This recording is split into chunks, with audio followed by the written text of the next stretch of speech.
universal perspective of the unfolding of time. This is the second video of the presentation of this perspective. So, if you have accidentally jumped into this video and maybe there's something that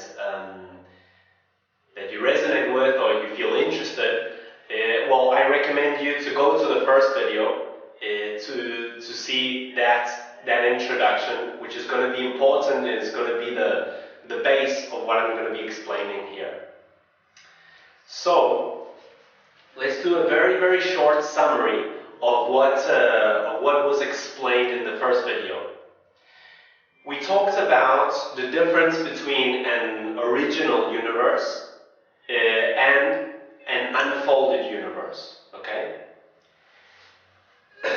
And the question was, how did we go from an original universe to an unfolded universe? And for me to do the revision of that, we have three main characters. The first character was the original observer. Okay? The original observer, which was universal, inclusive, coherent, cohesive, and was all united in one observer. Okay? That was the original paradigm, the original universe. But what happened, there was a point that this observer became conscious of its own existence. So it said, wow, I exist. And then the second question was, but why do I exist? And why am I the way I am? And how would it be to be something different? Okay? And when it began to ask itself these questions, it began to generate a movement in its energy where it could have the possibility of having this virtual experience. But for this original to have that experience, it needed a program. A program which we called the double.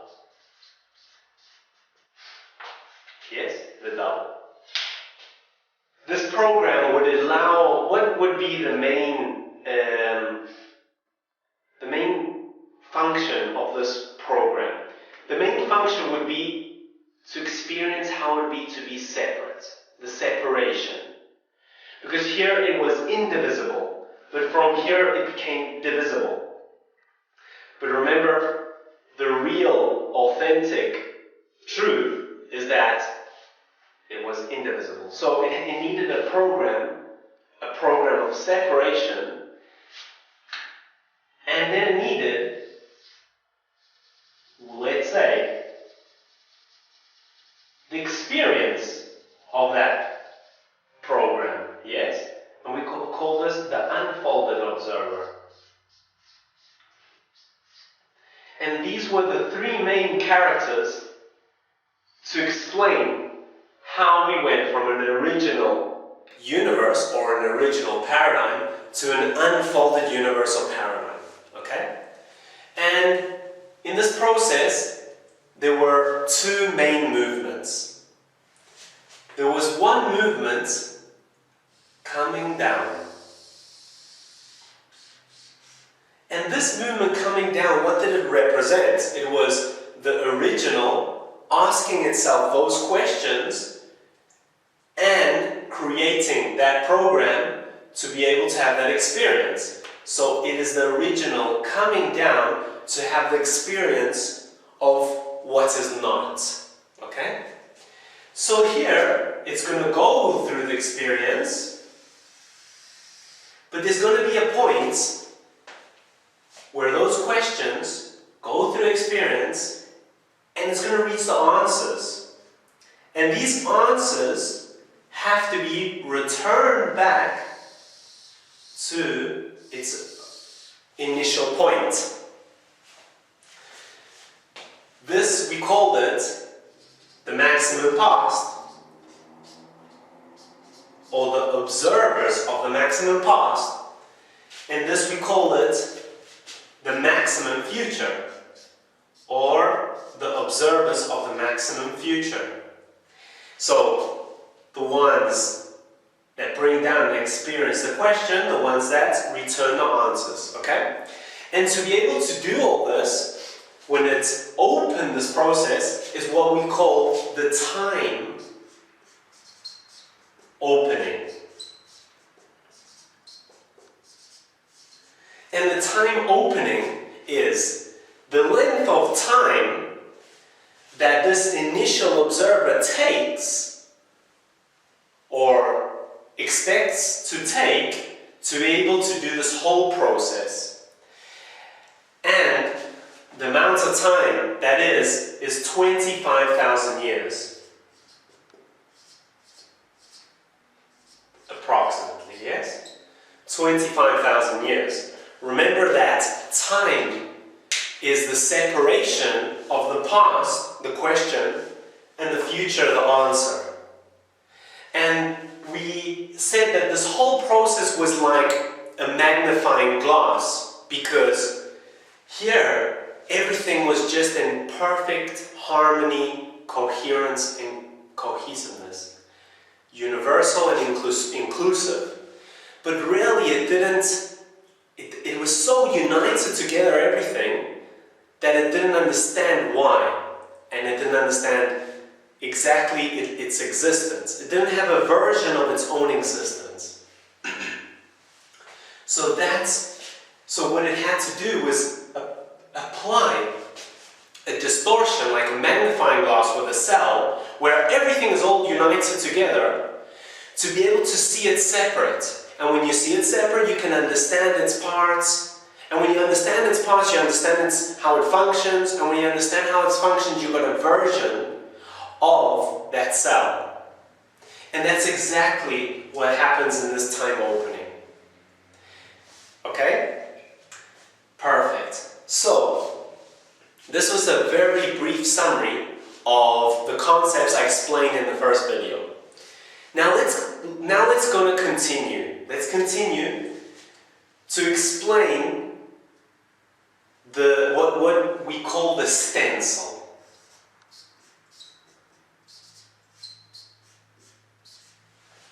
The stencil is like if it was an X-ray of the universe.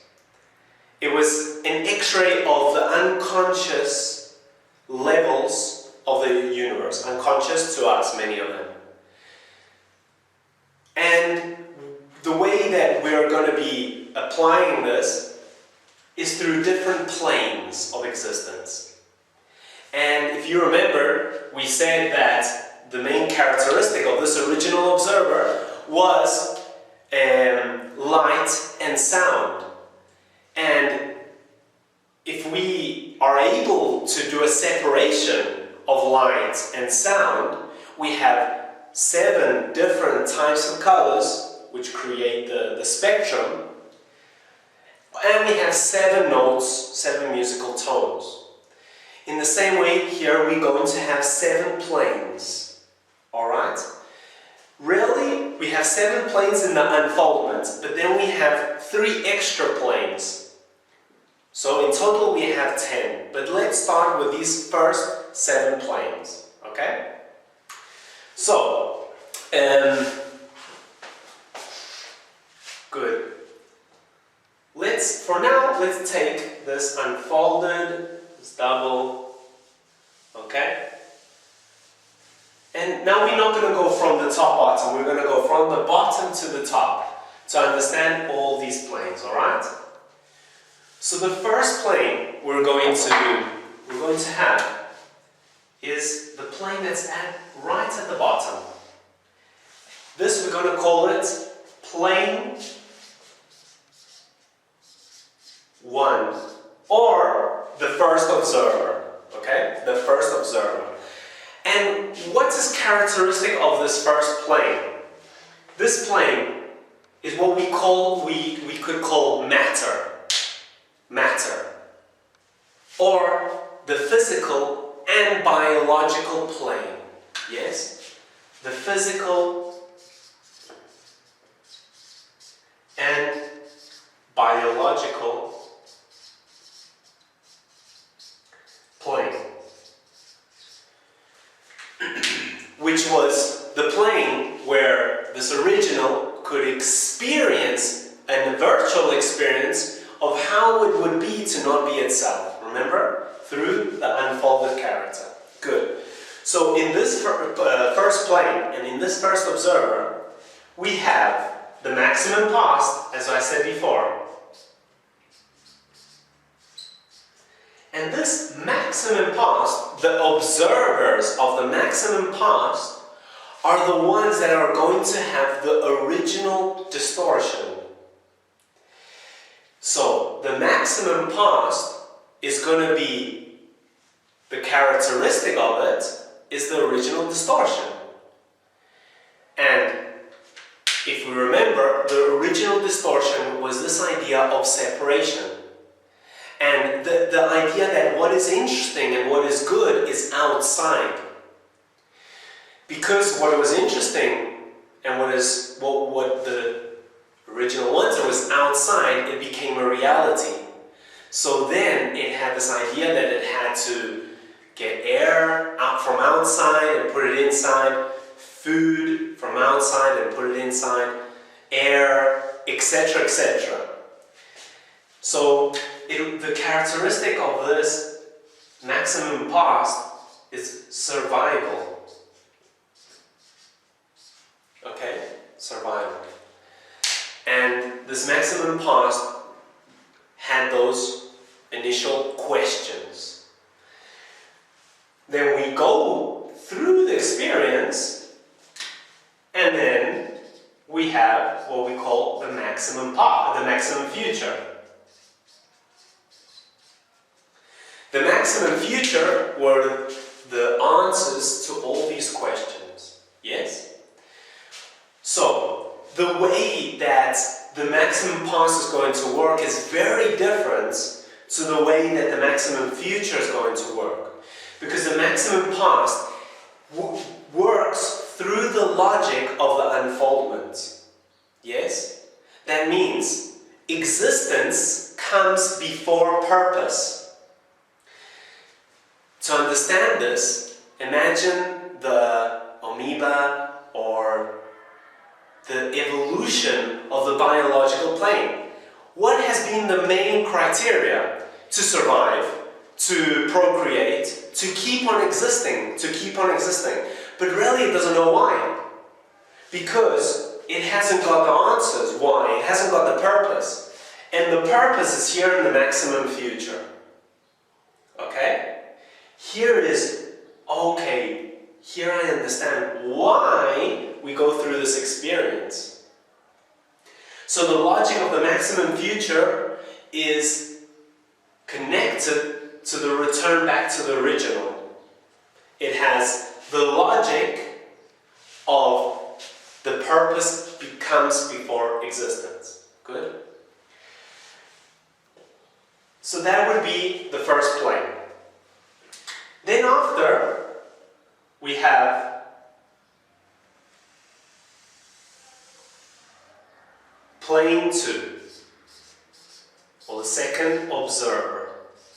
And which is going to be this plane? Which is going to be this observer? It's going to be the emotional observer, the emotions, okay? In the same way, it has a maximum past and a maximum future. Remember also another detail that I explained in the first video, which is also very important. When we begin to come down to have this experience of how would it be to be something different, and we're going to experience the infinite possibilities, the multiple possibilities of how it's what is not, it doesn't matter really where we start. We use this analogy of going to a forest. And in the forest, if you're going on holidays to a place, it doesn't matter where you start in the forest to get to know it. Okay? So here, it doesn't have a reference point. It just goes and experiences. But what happens when we want to return? When we want to return, we do need a reference. Because when we want to go home, we need a guide, we need a map. We need something that tells us, we are here and we want to go back home. So, when we go back home, it's going to be very important to have this reference point. And this stencil and this methodology is going to help us a lot to refocus our reference point. Because remember that the reference of this perspective, this universal perspective, is our original initial observer. Yes? Okay. So, and also when we reference ourselves to the past, when we are referenced to the past, what we are doing is creating any type of future possibility. Yeah? When we reference to our past, when we reference to, we're creating any kind of possibility. Our future can be anything. But when we want to return, we need the possibility of returning. We need that possibility, not many possibilities. We need that possibility of returning. Yeah? Good. So then we have plane 2, the emotional plane. Emotions is energy and movement in motion. Okay? But first, to understand really the significance of plane 2, we have to explain the third plane. The third plane, plane 3,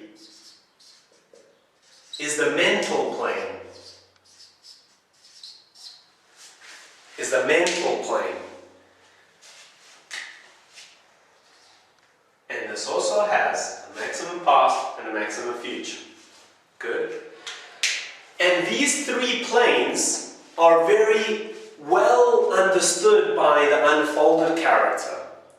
Why? Because these 3 planes are talking about linear experiences. And we are very used to linear experiences with a beginning and an end. And these planes are interconnected. So, imagine in the mental plane you have thoughts. Yeah? You have thoughts. And when you have a thought, that thought begins to trigger an emotion. It begins to trigger your chemical reaction. It creates a chemical reaction which puts energy and movement in motion. And depending on that thought, we're going to have a certain experience. So, let's say that thought is the emotion is the taste or the flavor of that thought. So, if that thought was a good thought, let's say, a good thought, the emotion is going to have a good taste, and the experience is going to be what we could call positive experience. But they are all interconnected, yeah? And then the thought has a maximum and a minimum possibility of experience. Yes? So these 3 planes are interconnected.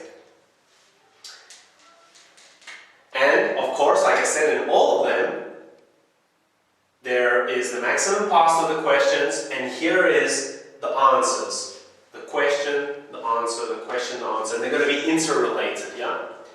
And then let's go to the 4th plane. Plane 4, which is the plane which we call of the double. The program. But also a way that people intuitively can understand this plane, it's also the plane that we could call the soul. Yes? Our soul. And also we call it the traveler. The plane of the traveler, who goes on this journey from the origin to experience the multiple possibilities. And it goes through the multiple possibilities of experience, and it accumulates those experiences in its book. Right? The soul is like a book of experiences. And this soul also is, we have a very deep feeling connected to our soul, to our double. We have a very deep connection. Like, if you see the artists always inspire themselves in their soul, But really our soul is not our essence. Because our soul is still a division. And our soul has still got, let's say, a distortion. It's got a positive and a negative. It's still got a separation. It's still got a distortion. That's why the artists talk about the inspiration of their soul, but also the pain of their soul. And we are all deeply connected to this program, this soul. But it is very, very important to be able to get out of it. Because if not, we're going to keep on going in circles. If we keep on referencing to our soul, it is still going to create an experience of polarity. Soul, and understood from this point of view. So what is going to be the maximum past of this fourth observer? It's going to be the creation of the program. The creation of the program of separation. The creation of the separation of male and female, good and bad, positive and negative, past and future. And what is the future observer of this fourth observer, the future observers of this fourth plane four? It's going to be the way to get out of the program. So this is the way in and this is the way out. Okay? Good. Now, we're going to have another observer, which we call plane 5. And one might think, well, what could be before the program? It must be the original. Before the program must be the original. No. We're going to call it plane 5. This plane could be the plane, we could call it the plane of distortions, or the plane of the original questions, or of the funding questions. So plane 5, what is plane 5? It is the original observer asking itself the original questions. Asking itself, how would it be to be something different? How would it be to be something different? Here we create a program. This program goes through a mental process which moves energy, which creates an experience. So, and this plane 5, when we leave the program, in this plane 5, it's very, very different. Because remember, these are linear. These, especially plane 1, 2, 3, are linear. But when we enter into plane 5, we enter into a multi-dimensional realm.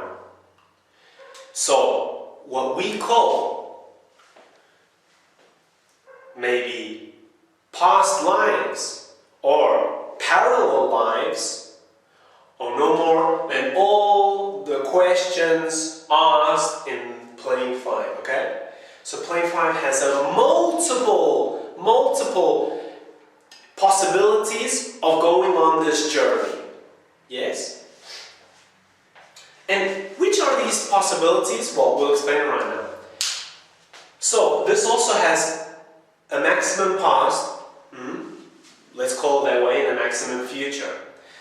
But what this maximum past was those questions, yeah? Those original questions. And I said those questions creates a program, creates a mental thought process, which puts energy in movements, which creates experience. But then we go through experience and then we have to start going up, yes? What is this observer of the future going to give? It's going to give the answers, it's going to deliver the answers. But to be able to deliver the answers, it has to have the calmness and the stillness and the tranquility, the neutrality of the original. Because if not, it won't be able to go through. The only thing that can reach this point is that as being perfectly balanced, neutral. Because remember, here we have the original in this kind of agitated state of wanting to go explore. Yes? So it was like a restless feeling. But here it cannot enter restless. It can't go back restless. It has to go back still, calm, with serenity, neutrality. Yeah? And when it's reached that neutrality, now we're going to go through plane 6. Okay, plane 6. I'm going to represent it in a linear way, because really 4, 5, and 6, those planes are not linear. They're actually spherical. Okay, but plane 6 really is the quantum field.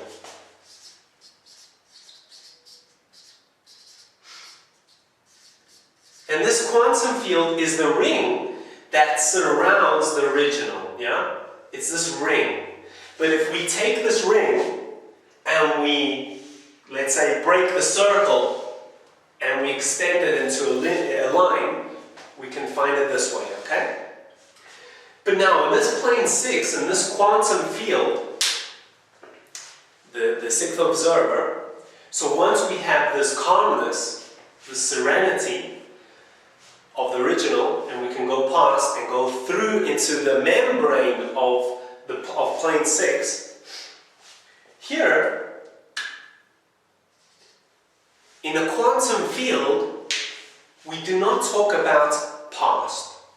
There's no such thing as a past in a quantum field. Because the best way to represent the quantum field is the best analogy is a plug. So, imagine when you plug in your computer, you're not going to get past. The electricity is not going to give you past, it's going to give you future possibilities. So really, this observer here, we call it the observer of the future possibilities.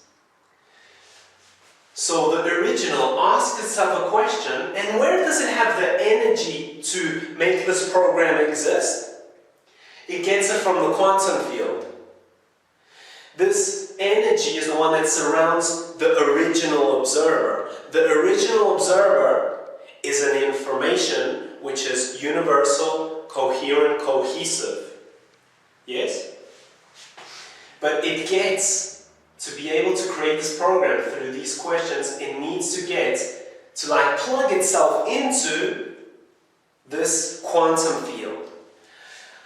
So here we have all the future possibilities, all the infinite multiple possibilities. Which are they? All the points and dots that could surround this sphere of energy that surrounds the original observer.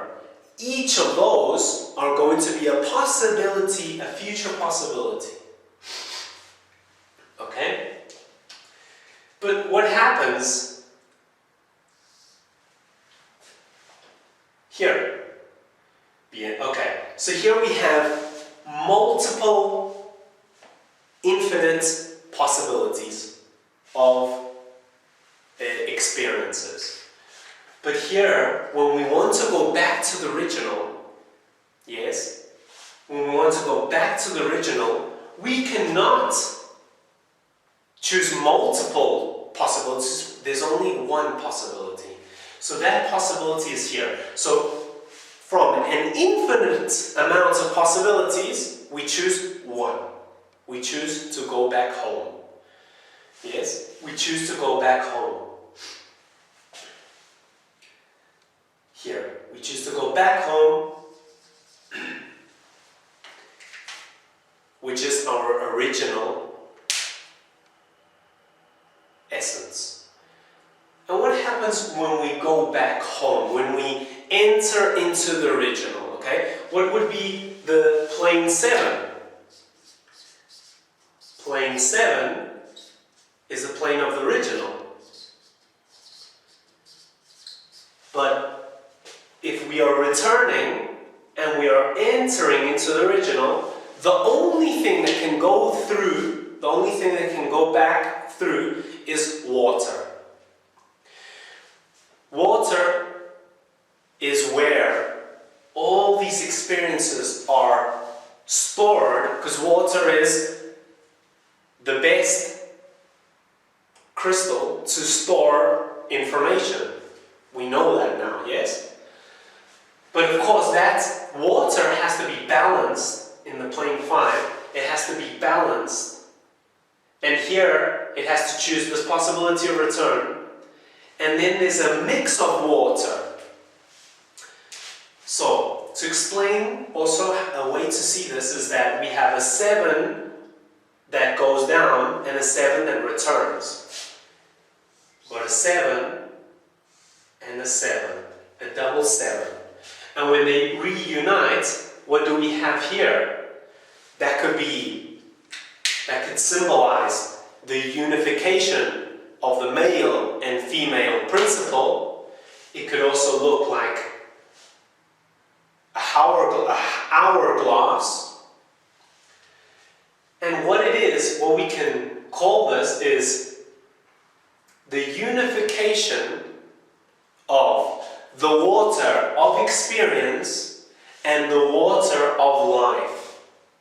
What is the water of life? It is the original water, let's say. And what is the water of experience? It's the water that stored all this experience and then it's returning it back to the original. So here we have the 7 planes. And now I'm going to explain how this is going to work. And this is a brief introduction to the methodology, yes? So we come down with these questions to have this experience, and then we have to return the answers. But from which is the only point that we can connect to our original observer? From the present, which we are going to call 0 point. 0 point establishes what we call, remember, the y-axis. From 0 point, from this present moment, empty, without no past, without no future, just totally empty. That is the only point where we can connect with our original and initial observer. Remember that we called this virtual experience, we called it the x-axis. Remember, it's called the x-axis. And this axis that connects us, the axis of the original self, we called it the y-axis. And remember, y in 0 point, yo. Yo in Spanish is I. So that is a very clean way of defining I. It is the y-axis and 0 points. And this is the x-axis and 0 point. And when we bring down the two zeros together, this is the only place where we can receive the answers. So this is very important. We don't go looking for the answers. We don't go chasing behind the answers.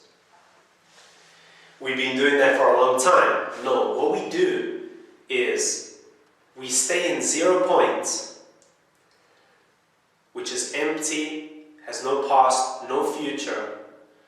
We connect with our original observer, and the answers come to us. The answers of a future observer come to us. When the answers come to us, yes, then we can give purpose to the past. I'll explain that better in a moment.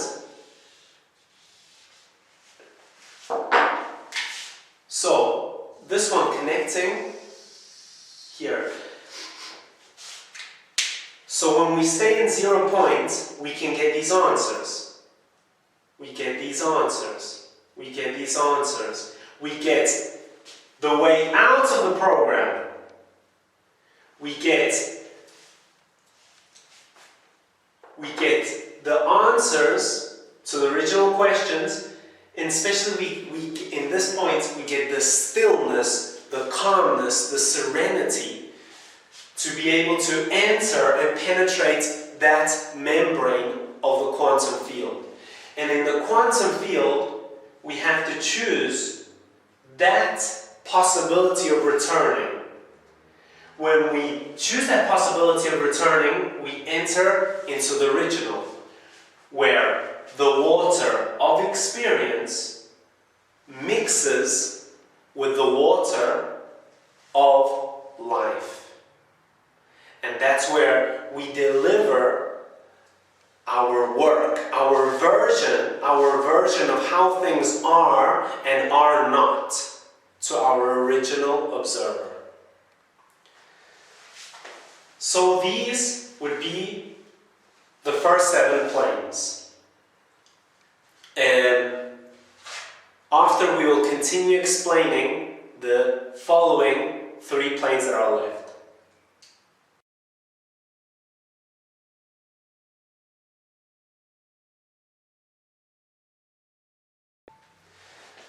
Good. So, understood the first 7 observers, or the first 7 planes. Let's now explain what would be the following 8 planes. Yeah? So, the way it works is, when we place ourselves in 0 point, the first thing we're going to do is receive all the information of the past observer, from the maximum past up to this present moment.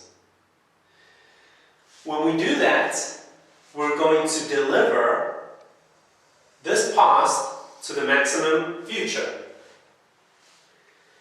Because the only thing the maximum future needs, it needs fuel. It needs fuel for it to be able to deliver us the answers. What fuel does it need? All the fuel that we get from the past. Yeah? The past has a charge. And that charge has an energy, although it's trapped.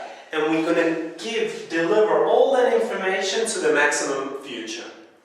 And what is the maximum future going to do? It's going to give us the answers of the maximum past. And what we're going to do at the end is, with the answers already, we're going to give a purpose to the past.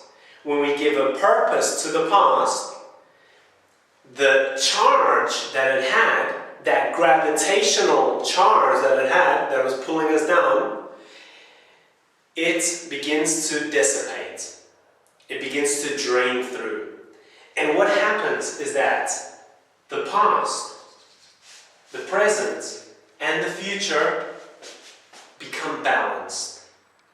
When it's balanced, when we have a balance on the first plane, which is going to be the lowest plane of the unfoldment, when it's balanced, then we're able to go and begin to balance plane 2. Okay? And then we do the same process. We balance plane 2, we balance plane 3, and then we reach this very crucial and important point. But before I explain that, also I want to explain why. If you see in plane 1, this line is longer. And in plane 2, it becomes shorter. And in plane 3, it becomes shorter, yes? That's because at the bottom, it's the slowest plane of the unfoldment. It has the slowest frequency, and it has the maximum separation of the question and the answer. But that begins to shorten as we go back to the original point. Yes? Because the frequency becomes faster. Okay? Good. So then we've balanced plane 1, we've balanced plane 2, we've balanced plane 3, and then plane 4, what we're going to be doing is the maximum pass is the creation of the program. And when we give the creation of the program to the maximum future of this observer, it's going to deliver us the way out of the program. So that means out of the program of separation, out of the program of splitting our perception in division, in good, bad, in male, female, and getting out of that program. Because it's time to return back to unity. When it's time to return back to unity, we cannot go back to unity with a dual perception. Here, we take the charge out, we balance the plane, and we leave the program. When we leave the program, we get into plane 5, we give the answers to the questions, and then we have the calmness, the stillness. We enter the 6th plane, where we give all the returns to these future possibilities. We enter into the 7th plane. So what is going to be plane 8? Plane 8 is where plane 7 is when the virtual observer delivers his version of how things are and are not, which have been balanced through this process, delivers his version, his work, to the original. And the original validates that work. Once it's gone through that process, it has to go through plane 8, which is the original receiving that work. And how did the original receive that work? Through many 8s. 8. 8. 8. 8. So plane 8 is the plane of the original receiving the work. Plane 7, the virtual delivering that work. And then after that, what is it going to do? Now, it's going to look at the quantum field. Remember, the quantum field was 6. Plane 6. But it's going to look at the quantum field from this point of view. And when we look at 6, the other way around, we get 9.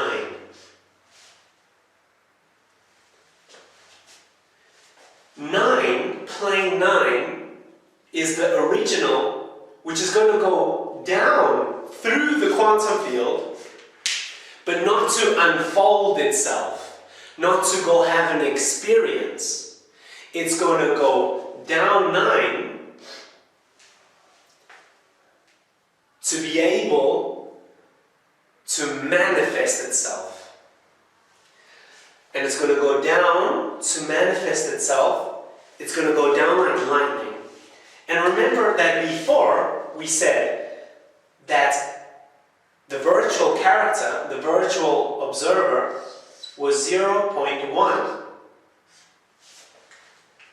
It was 0 with that original change, that original distortion, that program. It was a user of that program, 0.1, okay? It was a user of that program. But when the original comes down, that is going to be plane 10.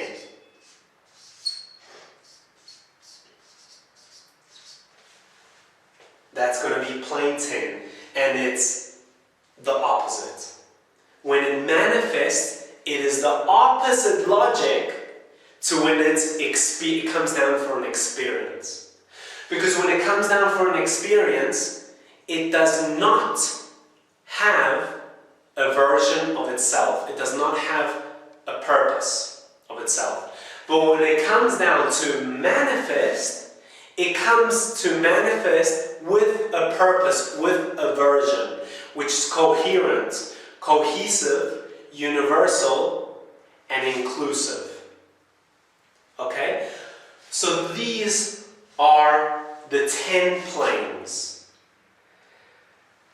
These are the 10 planes from the unfoldment to the manifestation of the original in our physical and biological plane. And that could be 10, what we call enlightenment. Because we have the perspective, the universal and inclusive perspective of the original behind our observation. And we have not got a splitted observer.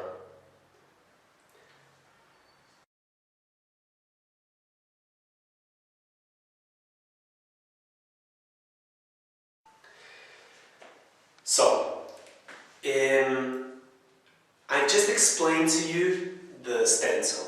The stencil, as I said before, is like an X-ray of the universe. Yes? And it's an X-ray where we can observe all the observers that go between our unfolded observer and our original observer.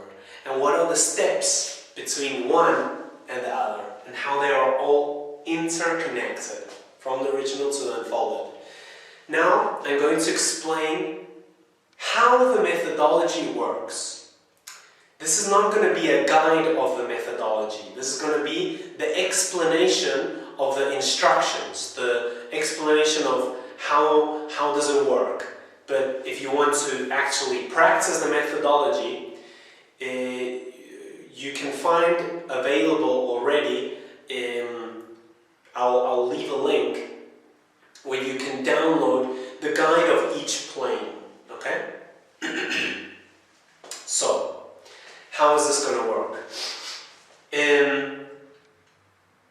Well, first, what is the methodology for? The methodology is going to help us incredibly to be able to, it's like a guide to be able to return back home, to be able to return back those questions to source within each of us. So how is it going to work? First of all, what we have to do is recognize that we are the unfolded observer. We are the one that is having the experience. We are the unfolded observer at the bottom of the unfoldment. And when we do that, we recognize that we are in plane 1, physical biological plane. And we have to situate ourselves in 0 point, in the present. What is 0 point? It is totally empty. Like Alejandra says, to be totally stupid. You have to stay totally, absolutely stupid. Forget about everything you think you know, everything they've told you. You just have to empty your whole virtual self of all that. And place yourself in the present. When you place yourself in the present, in the x-axis, we have to align ourselves with the 0 points in the y. So that means we have to bring this original down. When we do that, also, we recognize that there's a maximum past and there's a maximum future. And we stay in the present and we ask the maximum past. We put all the information of the maximum past onto a tray. Yeah, we put all the information onto a tray. A tray is like a mental tool to be able to not associate with this information. And all that information has got a charge, remember? It's got all the charge, all the gravitational charge of the past. When we've got all that information of the past, we're going to deliver it, we're going to take it to the future observer. Because the future observer is going to give us the answers to all those questions. And it's the one that is going to balance that past. But for that to happen, the past needs its fuel. It needs all this information. After, the future, we're going to bring it back. And here, we're going to receive all the answers. Remember, we don't go towards the future. The future comes towards us. The answers come towards us. The only thing we have to do is stay present. Stay in 0 points. Stay empty. Stay neutral. And the answers come. When the answers come, we still have to take it back to the past to be able to give it a purpose. To give the past a purpose. When we give the past a purpose, we drain and we balance the past, as I said before. And then we return back to 0 points. And that way we've created a balance between the past, the present, and the future. Yes? And how are we going to live that? How are we going to experience that? We're going to begin to feel, when we begin doing the methodology, that all those stories of the past that used to create and we used to feel like suffering because it had a charge, it had like a gravitational weight on it, is going to begin to balance itself. So you're going to feel a lot lighter. The past is going to become a lot lighter. Yes? And actually what's going to become very clear is the future. Before, the future was seen as something dangerous that could happen, yes? But now the future is going to become clear and the past is not going to have that weight as before, yeah? And then we do the same with the second observer, the plane 2. But what is very important to understand is to do the first plane first, and do it many times. Don't jump into doing plane 2. I would say, do plane 1 as many times as you think necessary, because it is probably one of the most important parts, is to start very slowly, very constant, balancing this plane 1. Because this plane 1 has the body, the unfolded body, where the original is going to come down. So the body has to be completely balanced. After we do plane 1, we do plane 2, the same way. It's practically the same. After plane 2, plane 3. But try and balance it, remember? And then after, plane 4. In plane 4, it is a very big jump. It's a very big step forward. Because we're going to be delivering the program. We're going to be moving out of the program. We're going to be moving out of our virtual identity. So all those things that you think that gave you an identity, which were not the original essence, is going to fall. Because all those identities are virtual identities linked to this program. Okay? I'm not going to even move forward. Just stay in these four for now. Because once we leave the plane 4 and we do the methodology of delivering the program, it's a different story. So in further videos, I will continue with this explanation. Okay? Good. And also, what is important to talk about here is something we call the kernel.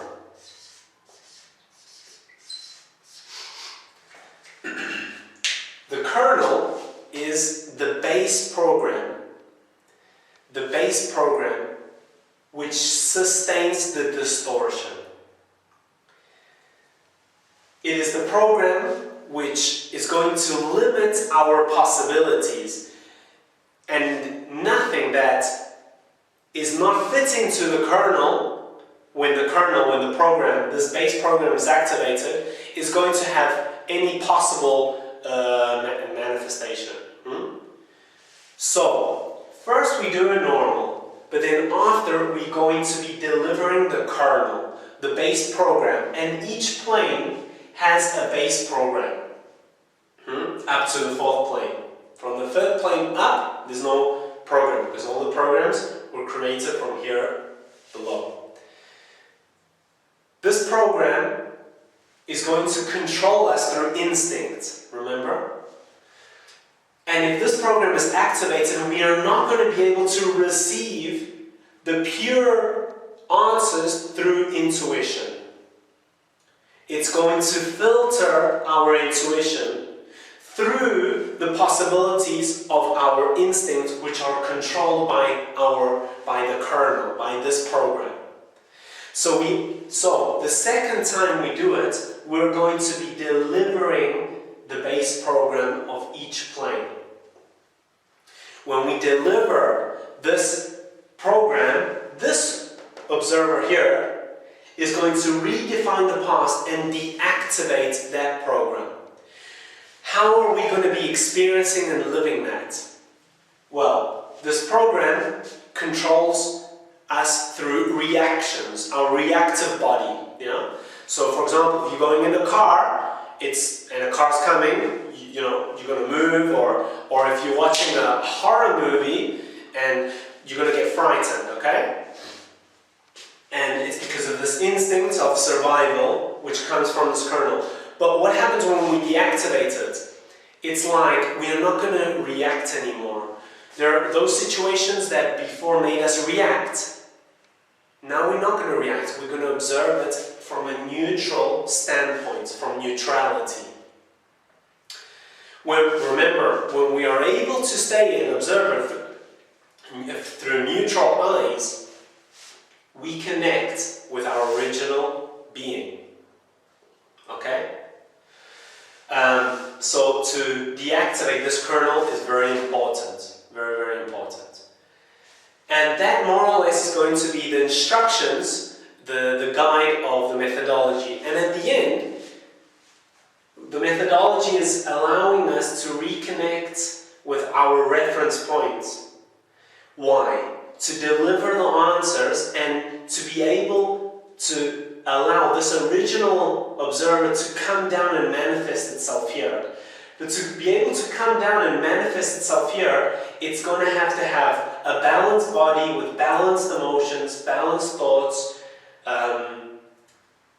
The plane 4, when it's not working as a program, it's working as a bridge. It is the bridge to connect us with the original. Okay? It's the bridge to connect us with the original. And we have to have the calmness of the essence, the returns to the futures, and back to the original.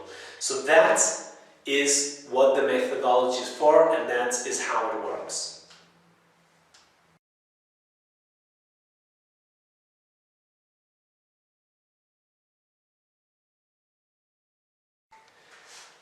Okay, so now I'm going to also explain another process, a process which is very important, which is what we call the night derivation. So, there are like two processes going to be occurring. One is the day process, which we use through the methodology. The methodology is going to activate the potentials. But then there's a very other important process, which is the night process, or the night derivation. And this comes from, or who helped the understanding of this through this scientific law is Garnier. But Garnier was doing the night derivation with the double. But we are going to be doing the night derivation with our original being. Okay? The night derivation is that you are going to deliver to your original your whole virtual life, your whole understanding of how things are or not. You're going to deliver and surrender. You're going to deliver and surrender to your original observer.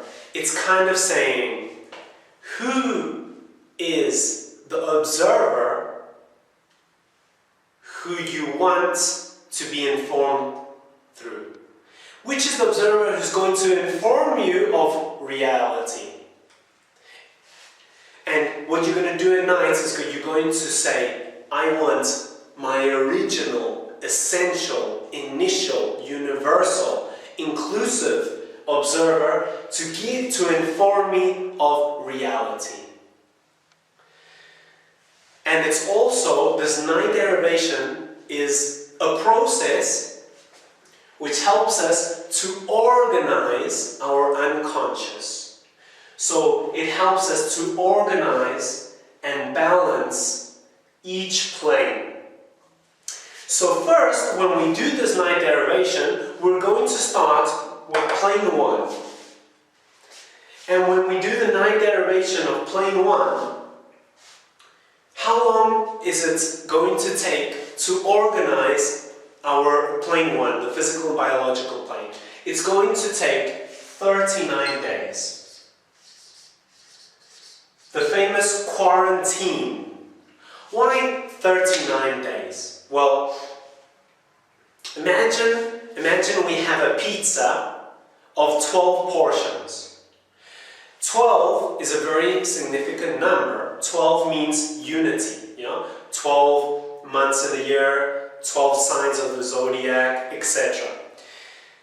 And it takes 3 days to organize each piece, each portion of that pizza. It takes 3 days to organize each zodiac sign, okay? So it takes 39 days, and then after it does the 12, it takes 3 more days to do a general revision and organization of the 12 portions. After 39 days, after our first quarantine, we can say that we have been able to balance plane 1. So we are going to, first of all, be delivering all our experiences of plane 1. We have to do it from 0 points and deliver our whole experience of plane 1. This has not got the intention of improving our experience. That's not the intention, because we cannot deliver anything to our original with conditions. It has to be a total surrender, unconditional surrender. If we're going to surrender and deliver with conditions, it's not going to work. Why? Because you cannot establish conditions for your original being. Your original being has only one universal observation, and it cannot be filtered through your partial or my partial interest. This is very important. If you have an interest to use a methodology to improve your experience, I'm going to tell you to not do the methodology. It's not going to work. This is not to gain anything. This is not to improve anything. This is to have and allow this original observation to be installed in this virtual body. Okay? So, let me explain how this ninth process is going to work.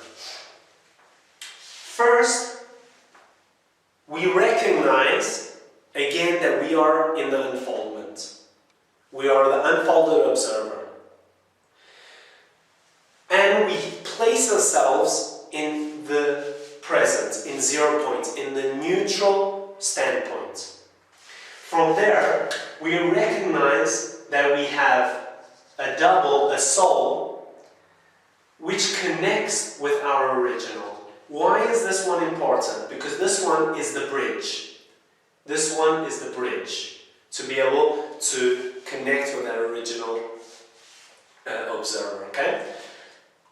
So, if we are in the first quarantine, plane 1, we're going to deliver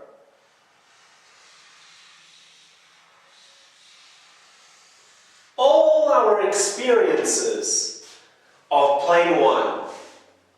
We're going to give it to it and surrender all our experiences in plane 1. So allowing the original to come down and to be able to organize everything here. Okay? After our first quarantine, we're going to do the same with plane 2.